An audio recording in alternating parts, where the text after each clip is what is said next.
Dear students, आज का जो टॉपिक हमारा है that is our environment and pollution. Page number है ये 89 पे, पेज नंबर 89 है पर है ये आवर एनवायरनमेंट एंड पोल्यूशन। इससे पहले हम यहाँ पर कुछ पिक्चर्स दिए गए, हमें देखना है जहाँ जो पिक्चर क्लीन एनवायरनमेंट है और उसमें हम सी लिखेंगे और जो डर्टी एनवायरनमेंट है उसमें हम डी लिखेंगे। जो पहली है ये क्लीन है, हम सी लिखेंगे। यहाँ पर डर्टी है, हम डी लिखेंगे। ये क्लीन है, नेचुरल ब्यूटी है, यहाँ पर प्लांट्स हैं और ट्रीज है, ग्रास है, ग्रीन एरिया है। ये डर्टी है, हम डी लिखेंगे यहाँ पर। अब हम पहले पढ़ेंगे व्हाट इज एनवायरनमेंट। एनवायरनमेंट होता है नेचर वर्ल्ड अराउंड अस। हम यहाँ ऐसे कहेंगे the physical and the biological world where we live is called environment. वो फिजिकल वर्ल्ड और बायोलॉजिकल वर्ल्ड जहाँ हम रहते हैं, जहाँ इसमें दो चीज़ें आती हैं, लिविंग थिंग्स भी आते हैं, नॉन लिविंग। लिविंग थिंग्स को कहते हैं फिजिकल वर्ल्ड और नॉन लिविंग थिंग्स को कहते हैं बायोलॉजिकल वर्ल्ड और नॉन लिविंग थिंग्स को कहते हैं फिजिकल वर्ल्ड। इस दोनों चीज़ें अच्छी, लिविंग थिंग्स भी आते हैं, it includes living things and non living things. Living things which an organism में इंटरेक्ट, जिन पे दोनों लिविंग ऑर्गेनिज्म क्या होते हैं, इंटरडिपेंडेंट होते हैं। फॉर एग्जाम्पल अगर लिविंग थिंग्स की बात करेंगे हमारे एनवायरनमेंट में, आपके पास जो भी नेचर वर्ल्ड है इसमें ह्यूमन बींग्स आते हैं, प्लांट्स आते हैं, एनिमल्स आते हैं, माइक्रो ऑर्गेनिजम्स आते हैं। अगर नॉन लिविंग की बात करेंगे हम एयर हैं, वाटर हैं, सॉयल है, ये रॉक्स हैं। ये दो चीज़ें आते हैं, लिविंग कंपोनेंट भी आता है इसमें, नॉन लिविंग कंपोनेंट है। when any अगर कोई non living component, when any non living component gets polluted or affect the living badly, अगर इसमें नॉन लिविंग कंपोनेंट पोल्यूट होता है तो अफेक्ट करता है living for example non living component है वाटर है, एयर है। अगर इनमें पोल्यूशन हुई तो इससे असर पड़ता है लिविंग थिंग, क्योंकि हमें पानी की ज़रूरत है, हमें एयर की ज़रूरत है। जो मेन काज है पोल्यूशन में, जिस नेचर वर्ल्ड में इंसान रह रहा है, लिविंग ऑर्गन्स रह रहे हैं, इसमें जो मेन काज है पोल्यूशन के, ह्यूमन एक्टिविटी, इंसान की वजह से यहाँ पर पोल्यूशन हो, तबाही होती है।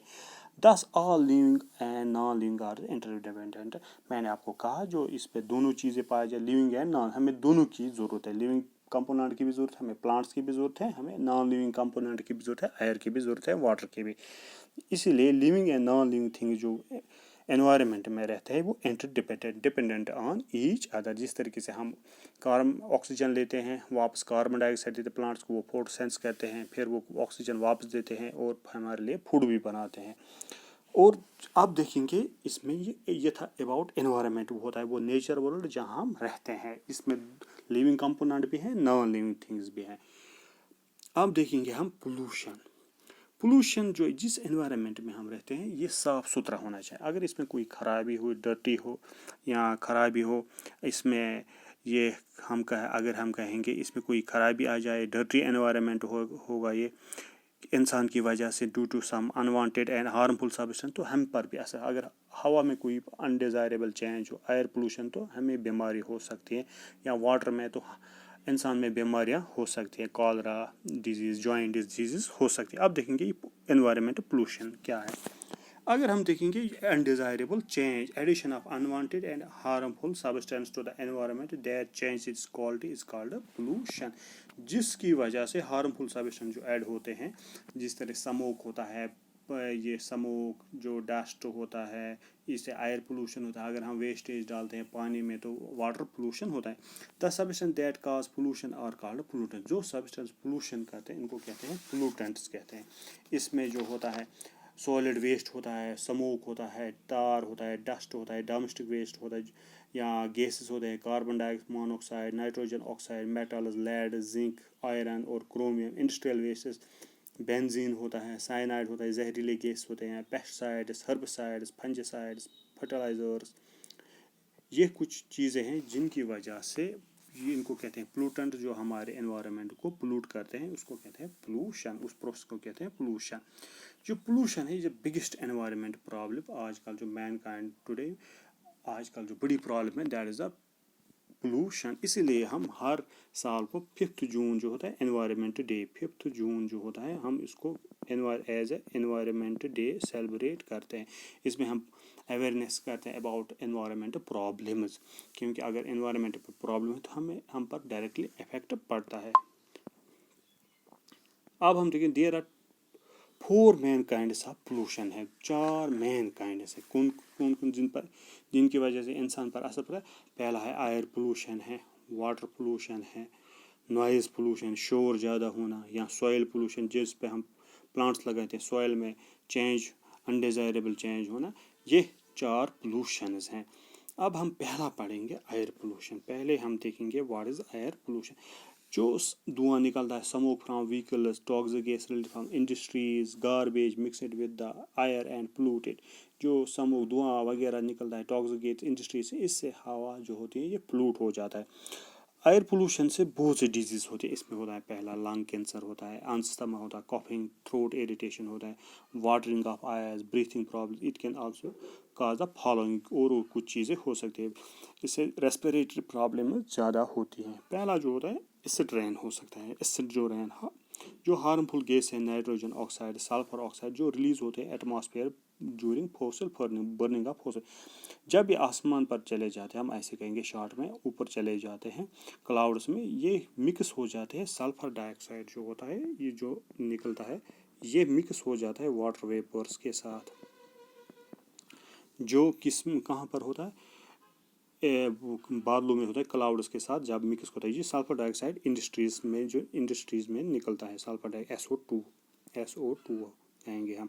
जब भी तो फिर क्या बन जाता है, ये H2SO4 जो बन जाता है एक एसिड, जो फॉल होता है as a acidic rain.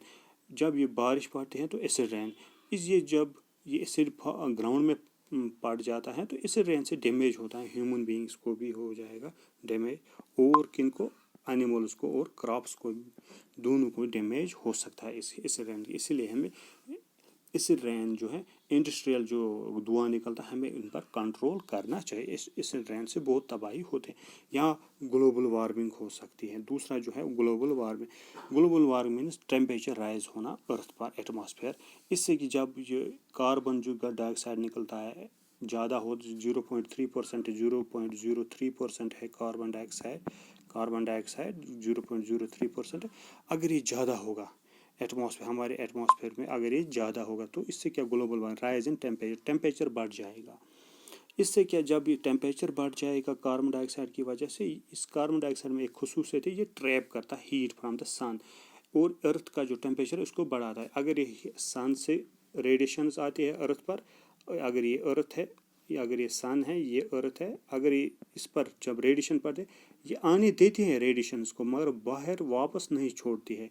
Carbon dioxide जो लेयर होती है ये वापस नहीं छोड़। समझो आप गाड़ी में हो, आपने शीशे बंद किए हैं, तो आपको कैसा फील करोगे अगर आपकी गाड़ी खुले ग्राउंड में है, वो ऊपर धूप भी है, कितना टेम्परेचर होगा गाड़ी के अंदर। आपको तब राहत महसूस होती है, फील करते हो कंफर्टेबल जब आप खिड़की ओपन कर देते हो। इसी तरीके से जो कार्बन डाइऑक्साइड है, ये एक कवर बनाता है हमारे एटमॉस्फेयर, ये रेडिएशंस को वापस नहीं जाने दे, इससे ज़्यादा हीट इफेक्ट ज़्यादा होता है, ये हमारे अर्थ को ज़्यादा हीट टेम्परेचर राइज करता है। इसे कहते हैं ग्लोबल वार्मिंग।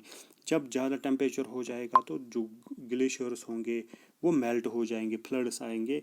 इससे क्या, एनवायरनमेंट चेंज हमें पहले पानी ज़्यादा होगा फिर कम होगा। जब फ्लड्स आएगी एक ही साथ ही ग्लेशियर्स मेल्ट हो गए, फिर पानी की प्रॉब्लम होगी। प्लांट्स जो इरिगेशन पर्पज़ के लिए, ड्रिंकिंग पर्पज़ के लिए पानी नहीं मिले तो फेमाइन आ जाएगा, स्टारवेशन हो जाए, लोग फाके मारेंगे और ड्राफ्ट्स आएंगे, फ्लड्स और ड्राफ्ट्स आ सकते हैं इस ग्लोबल वार्मिंग से। और डिप्लेशन ऑफ ओजोन लेयर, हमारी जो एक लेयर होती है स्ट्रेटोस्फीयर में, उसे कहते हैं ओजोन लेयर। ओजोन की फार्मूला है O3 है, उसकी फार्मूला O3।